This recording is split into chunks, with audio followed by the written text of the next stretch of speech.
not really feeling how they're treating me on your show, Jen.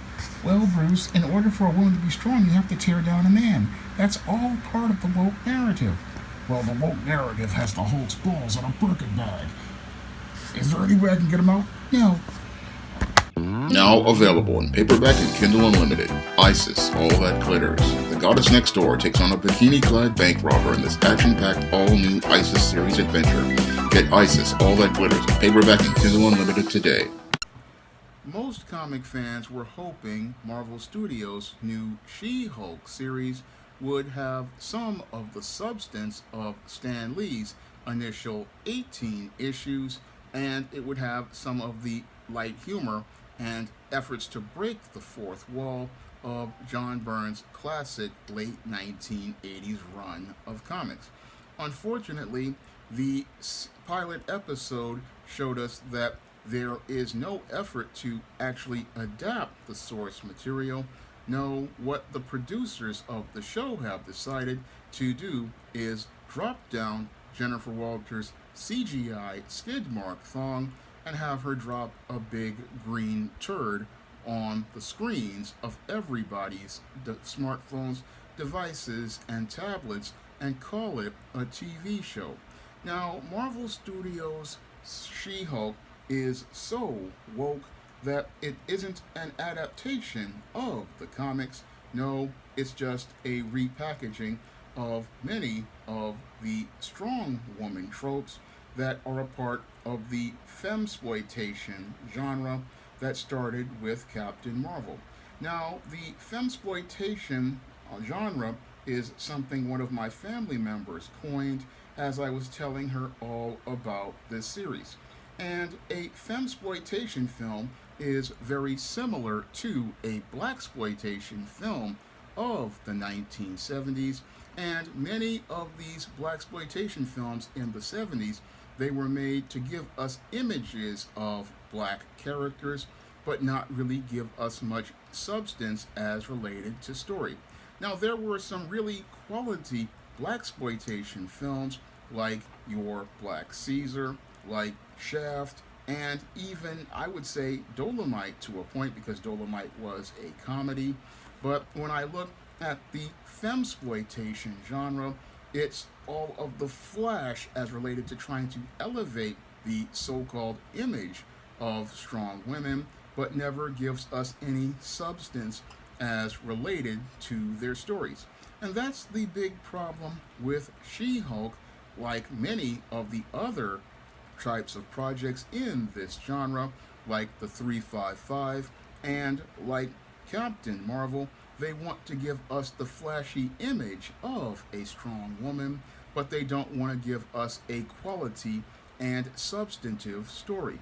Now, many of these projects, like the 355, like the new Charlie's Angels and Captain Marvel, yes, they want to give you an image of a strong woman, so-called fighting the odds, but they really don't want to give you any sort of character who is compelling.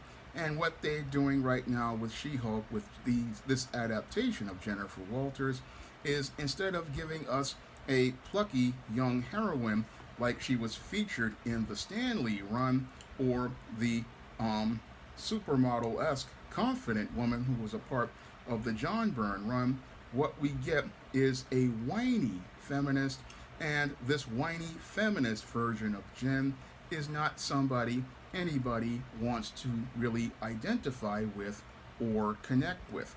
And even worse than just being a whiny, bratty female, this new version of Jennifer Walters doesn't answer the critical question every screenwriter like myself has to answer, and that is, why should we care about this character?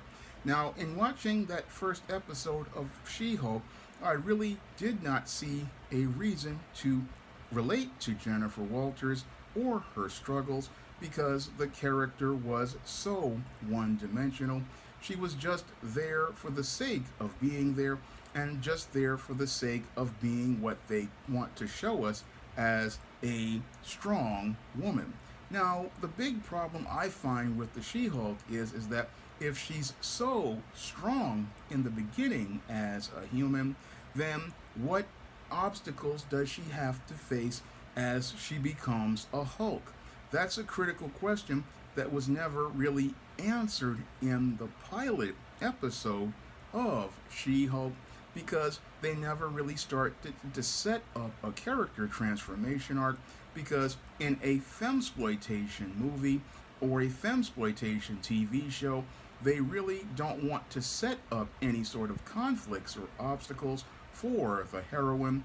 They just want to present her as this victim who just goes out here and complains about her problems, but never starts working on a solution for her problems. Now, the other part of these femsploitation stories is they give us the victimized female, they give her more power, but then they never really give her any sort of obstacles to overcome.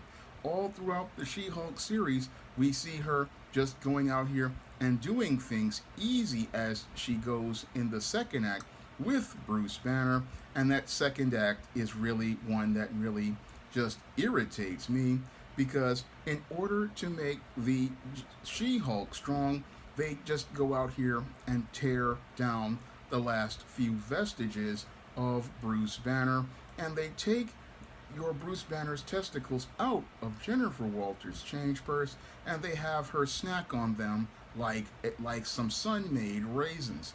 And as your Bruce Banner is sitting there being a beta, this She-Hulk is presented as being stronger than Bruce Banner, smarter than Bruce Banner, able to figure out problems easier than Bruce Banner. And that really took me back to one of the blaxploitation movies I used to watch all the time, The Black Samurai, because when I looked at the plot structures of your She-Hulk, it really reminded me of the 1970s film Black Samurai, which starred Jim Kelly. Now, this blaxploitation movie, Black Samurai, featured Agent Robert Sand as he was getting ready to go on a mission to save his Asian girlfriend Toki for the agency known as Dragon. And this film had some of the worst production values I ever saw in a movie, and while it was trying to be serious, it came off as comedy. And when we saw the Black Samurai, most of the sequences usually featured him dressed up in nice clothes, driving nice cars, and taking on evil white villains, or taking on sometimes occasional black villains, or even little people. And as he took on all of these adversaries, he never ever had a challenge from any of them. Basically, the entire film was just a black guy just beating up on everybody, and it felt like a side-scrolling video game on the easy setting. He never really had any sort of challenges, and all of the stories basically had him basically beating everyone practically easy as he moved from one sequence of the film to another. And that's what I saw when I was looking at the structure of the She-Hulk's whole story. Everything just kind of conveniently happens to Jennifer Walters, and as everything is happening to Jennifer Walters, she can conveniently, easily learn how to do things. She can easily and conveniently, practically go out here and learn everything she needs to know about a Hulk. And when she faces her first challenge in Titania, she just comes into the courtroom, and Jennifer Walters changes into the She-Hulk, and then basically goes out here, hits her with one punch. And this is the kind of stuff I saw in the movie Black Samurai, where the Jim Kelly character basically was just beating up on people. And I remember one sequence inside of a car dealership's lot where people were lining up like they were going to go get some school lunch to get a beat down from the Black Samurai. And there was other sequences in Black Samurai that were just as campy, but the whole structure of the movie never gave Jim Kelly's character any sort of challenge, and that's what She-Hulk does. That's really a disservice to all of those fans out there who wanted a story featuring a strong heroine. Now, what your Marvel Studios does to try to cover up for the really weak structure of their She-Hulk series is they try to tell us that it's a comedy. Now, Black Samurai in the 70s basically felt like a comedy, but that was to cover up all of the bad production values and all of the incredibly bad storytelling. And what Marvel Studios is doing is just like on Black Samurai, trying to make it look like it's a good movie, but then what they're doing is trying to cover it up by saying it's a comedy, but it's not a comedy. It's just a poorly structured story, and it's got poorly developed characters, and it's got really weak action sequences, and they try to cover it up with CGI and also trying to tell us it's a comedy, but it's not a comedy. It's just a comedy of errors due to Marvel Studios producers like Kevin Feige trying to rush out too much project too soon. So that's what's the problem with the She-Hulk series and many of the other stories like Captain Marvel that make up the Femsploitation genre. It's all about trying to show us a strong, so-called strong woman, but the weak structures of the story show us how these so-called strong women are not strong heroines because nobody really has taken the time to really develop these characters. Now, it would be a little... Now, when I look at the old blaxploitation films of the 70s that Pam Grier did, they even have a little bit more substance than your She-Hulk.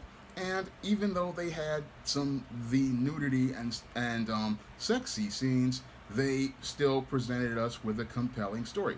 But your Femsploitation movies, while they talk about, oh, there's no jiggle to the story, there's nothing solid as related to them, and they're just about as hollow and shallow as some Kool-Aid in a Dixie cup. And this hollow, shallow story that they're presenting with She-Hulk is supposed to present us a so-called strong feminist woman, but this strong feminist woman just feels so, again, shallow and hollow that you really don't connect with her, you don't really care about her, and you don't care about anything that happens to her because she's just a very arrogant and mean-spirited person who isn't relatable to anyone, but they want to tell us, oh, she's just a strong heroine, but there's no obstacles for her to overcome, and she doesn't have an attitude or a mindset towards overcoming obstacles, similar to the way Jennifer Walters had to overcome obstacles in the original She-Hulk comics, where she had to learn how to navigate through her feelings and tried to deal with them as she was trying to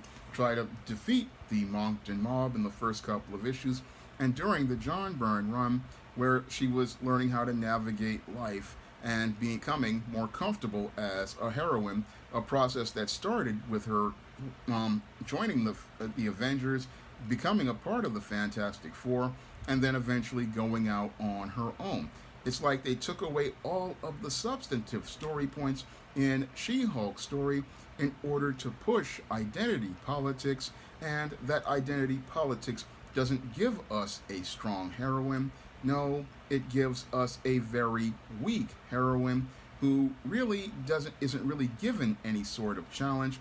And this was a big tenet of old school superhero comics. They always tried to avoid giving the heroines conflicts and giving them issues that would make them stronger heroines. Now, this is something I don't do on the SJS Direct imprint, and I've been writing heroines for over 20 years, and when I looked at this She-Hulk series, it just showed me some of the weakest stories as related to showing you a heroine in action. Now, whenever I write a heroine like an Isis or an Esteem or a Matilda Crowley or a Colleen Anderson or a Lilith Graves, I always try to give them obstacles to overcome, and I always try to show that the heroine can grow and learn and become a better woman as she's on the hero's journey. And on that hero's journey, I don't try to make things conveniently happen for a heroine because that's a cop out, and I want the reader to learn that a woman can go out here and grow, because I've seen women in my life grow from women I work with to family members that are a part of my family. I've seen women grow and overcome obstacles, so I always try to make that part of whatever story I'm writing. So, like for example, with the Isis character, I wanted to show how she grew as a heroine and had to learn how to do things differently, and how she had to transform from teacher to student, and how she had to learn as she was going where she was needed. Now, her journey started with in the Isis series with Amari's Revenge, where she returned, and then in Ultimate Fight, where she had to go out here and start making plans for her career. And then when My Sister, My Frenemy, we see the aspiring teacher turn into a student, and that's part of her whole character transformation arc. Now, with the Esteem character, I wanted to show that the character was growing in Christ, and I wanted to show how she went from being this demon to being targeted by other demons, while also dealing with her own demons. And with the Matilda Crowley character, I wanted to show how this girl who was struggling with being biracial and being bullied learned how to overcome her issues with being biracial and also with bullies as she started her journey into the goth subculture and gained new confidence as she took on this Black Widow persona. And with the Lilith Graves character, I wanted to show how an arrogant woman learned how there was a spiritual war with vampires. And with the Colleen Anderson character, I wanted to show how there was this arrogant feminist learned the hard way that the traditional women had things that they had done to help other people, and how traditional women, like her mother, helped other women become better women. So that's the kind of stories I tell with heroines. I understand that showing a strong heroine isn't just about the physical powers, and I show that there's internal strength of character, and that internal strength of character is what makes heroines attractive to both men and women. It makes them attractive to men because they have the character traits that a man wants in a girlfriend or a wife, and the character traits that girls want to emulate because they see them as positive character traits that will make them stronger women. So whenever I write a heroine, I want to be able to put together a quality story, not just showing, oh, I'm a girl with powers and everything is going to be handed to me easy. No, when I go out here and write stories, I want you to see a heroine who has really gone through some hardship, gone through some struggle, had some losses, and is someone who is continuing to persevere in the face of all of that adversity. That is what makes a heroine strong, and we don't get that in Captain Marvel or movies like the 355 or movies like the one of those other movies, but we don't really get like the Birds of Prey, and we don't get that in shows like Ms. Marvel and the She-Hulk. Sadly, what they do is give these characters powers, but they don't give them a story that shows them changing as people, and that really gives us a shallow experience that really doesn't allow us, the viewers and the readers, to care about these characters and connect with them as people that we would want to be friends. Now, whenever I create a heroine, I want you to see that character as a friend, and I want you to see them as somebody you want to spend time with. And after spending one episode with Jennifer Walters, she's not somebody I would want to have in my home. She's not somebody I would want to spend time with. I mean, this isn't the fun, vivacious character that was a part of the comics. No, this is a whiny person who sits there and talks about all sorts of feminist narratives and is just a party pooper who just dropped a big pile of green poop on everybody's screen in the first episode of that Disney Plus series.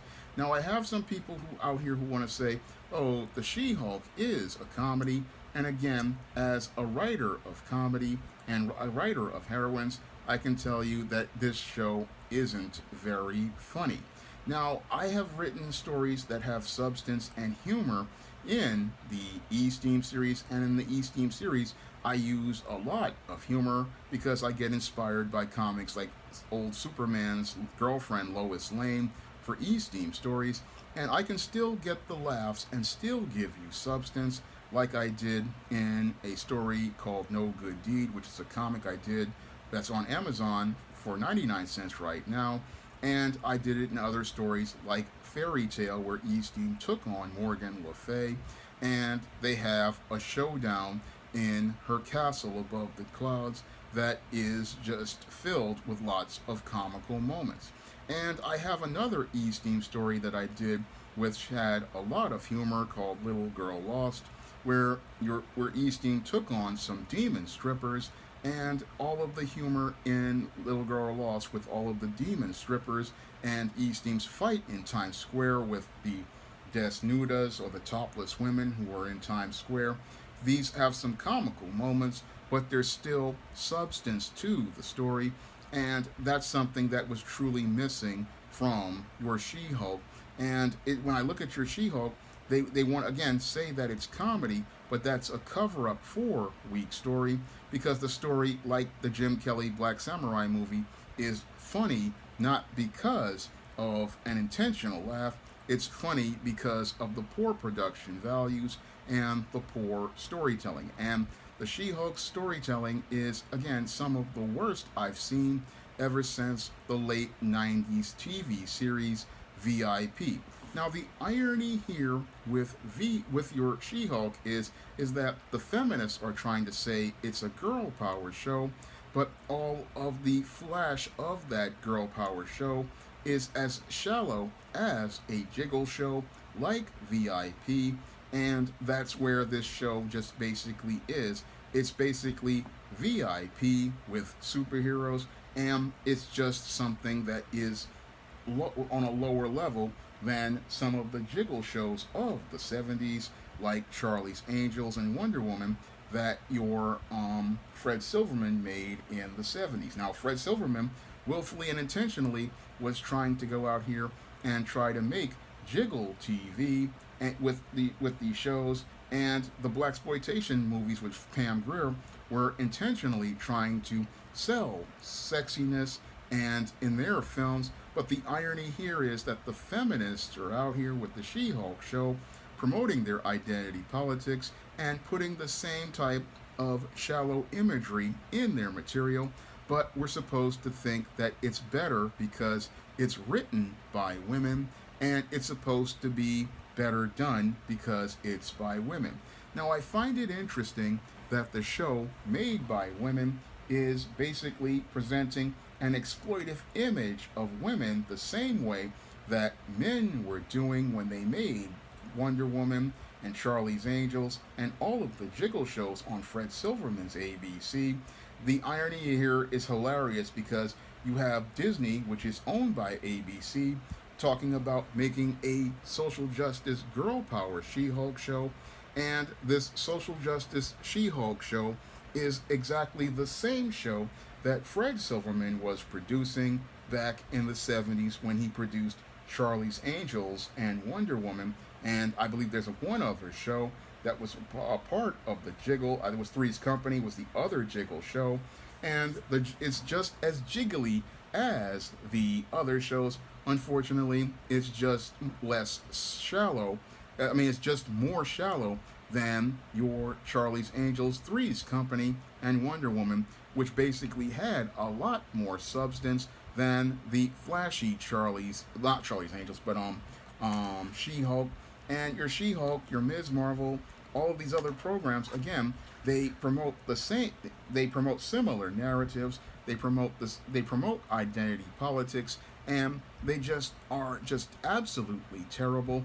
And watching the She-Hulk, again, it was just sad to watch, because this whole genre of femsploitation is basically feminists going out here and promoting the same exploitive stories and the same exploitive narratives, promoting the idea of strong women, but in their efforts to produce stories with strong women, they go out here and show us that they really have a weak structure to their storytelling, they have weak character development, and they really have no motive for these heroines outside of making them on screen to just do absolutely nothing, because they don't really develop a conflict for these heroines. They don't develop obstacles for them to overcome. They don't really develop a relationship between them and their rogues. Stuff just kind of happens. They fight the bad guys. They beat the bad guys easy like WWE jobbers, and then they smile and giggle and go on to their next adventure. People, these feminists always talk about men exploiting women, but these images are just as exploitive to women, because they tell women that all they have to do is stand there and be female, and people will see them as powerful.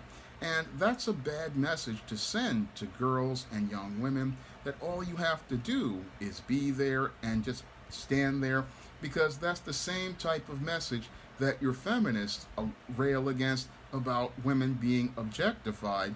And that's basically what these shows do, is they objectify women by presenting these exploitive images of women that present them as empowered, but never show them using their power or learning from the consequences of using their power. So that's how these shows are femsploitation, because like the blaxploitation films, they give you images of strong women, but the images of strong women don't show you how they have strength of character or have substance as related to them. They're just there to show you, oh, it's a powerful woman who is strong, but there's nothing to back that image up to make you say, hey, this woman had to go through some struggles. This woman had to go through some progress to make progress. She had to deal with some issues. This whole femsploitation basically shows us, hey, it's a big green woman on screen, and she really is just there for the sake of being there, and she's just there just to show that she's powerful, but she doesn't show us a reason why she's powerful. She's just there because, well, we want to put a strong woman on screen, but that's not enough. And I know from my over 20 years of writing heroines, you've got to put more in the story to make us care about that heroine. You've got to give me reasons why this person wants to be a heroine, and not just say, oh, she doesn't want to be a heroine, but she's got these powers. I mean, basically, when I look at She-Hulk, it's basically a green-colored Ally McBeal, and we can do better than a green-colored Ally McBeal after having shows like Xena and Buffy show us how great a heroine can be and how great a story you can tell with a heroine. So when I look at your She-Hulk, again, it's just another series in the femsploitation genre, and the femsploitation genre, like the blaxploitation genre, it has a lot of stories with a lot of flash, but they really don't give us any substance as related to women. And sadly, with many of the femsploitation films, they are not classics like Shaft and Dolomite and Superfly were. No, we're getting the lower end of the spectrum with these movies like Charlie's Angels that came out, I think, in 2019, or your 355, or your She-Hulk series. I mean, all I'm seeing when I look at the She-Hulk is a green Ally McBeal, and Ally McBeal who has no sex appeal at all. And sadly, the worst part of it is that the Hulk's nuts have been turned into raisins, and we lost the Incredible Hulk, one of the great characters of the Marvel Universe. He lost his manhood to elevate this She-Hulk, and this She-Hulk basically isn't a character worth watching at all. Now, if you want to read some of my stories featuring heroines like the Isis series, the E-Steam series, the Spinsterella trilogy, the Thetas, and A Recipe for Success, you can find all of those stories on Amazon.com in paperback and Kindle format. You can also find those stories on Smashwords, the iBook Store, and Google Play. And in all of those stories, each of the heroines have a character transformation arc where they go through obstacles, deal with tragedy and loss, and overcome obstacles. And they show you a full character transformation arc where a heroine overcomes the obstacles and gets the victory in all of the challenges she faces. And if you want to see me go out here and make more videos like this, you can donate to my Patreon, my PayPal, or my Cash App by clicking the links in the description box. That's all I have to say for this video. You can comment, rate, and subscribe. Now available, paperback and Kindle Unlimited. ISIS, the main event. It's carnage inside of a steel cage when the goddess next door steps in the squared circle with the beast from the boss in this action-packed all-new ISIS series adventure. Get ISIS, the main event, in paperback and Kindle Unlimited today.